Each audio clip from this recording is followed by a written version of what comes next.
सुनील तटकरे कुणाचेही होऊ शकत नाहीत असं रामदास कदमांनी म्हटलंय। तटकरेंच्या बाबत अधिक न बोललेलंच बरं असं रामदास कदमांनी म्हटलंय। तर रामदास कदमांनी राम प्रहरी माझी आठवण का काढली माहिती नाही असं तटकरेंनी म्हटलंय।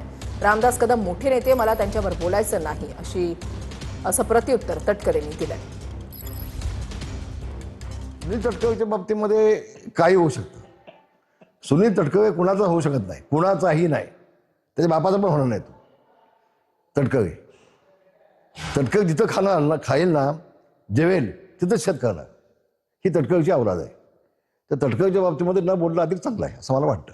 रामदासांनी आज सकाळी जोरदार टीका केली की तटकरेवरती विश्वास ठेवण्याची परिस्थिती नाही आहे। प्रत्येक गोष्टीत ते तिथे शब्दरेषेत फिरवतात। नाही का आज अचानक मधीच रामदास भाईंनी त्यांचे फार मोठे ज्येष्ठ नेते, त्याच्यामुळे का त्यांनी आज एकदम माझी आठवण सकाळच्या प्रहरी केली, राम प्रहरी का आठवण झाली मला काय कळलं नाही। पण माझा स्वभाव आहे की गटारामध्ये दगड टाकून अंगावर मी काय घाण घेत नसतो, मला या विषयावरती काय बोलायचं।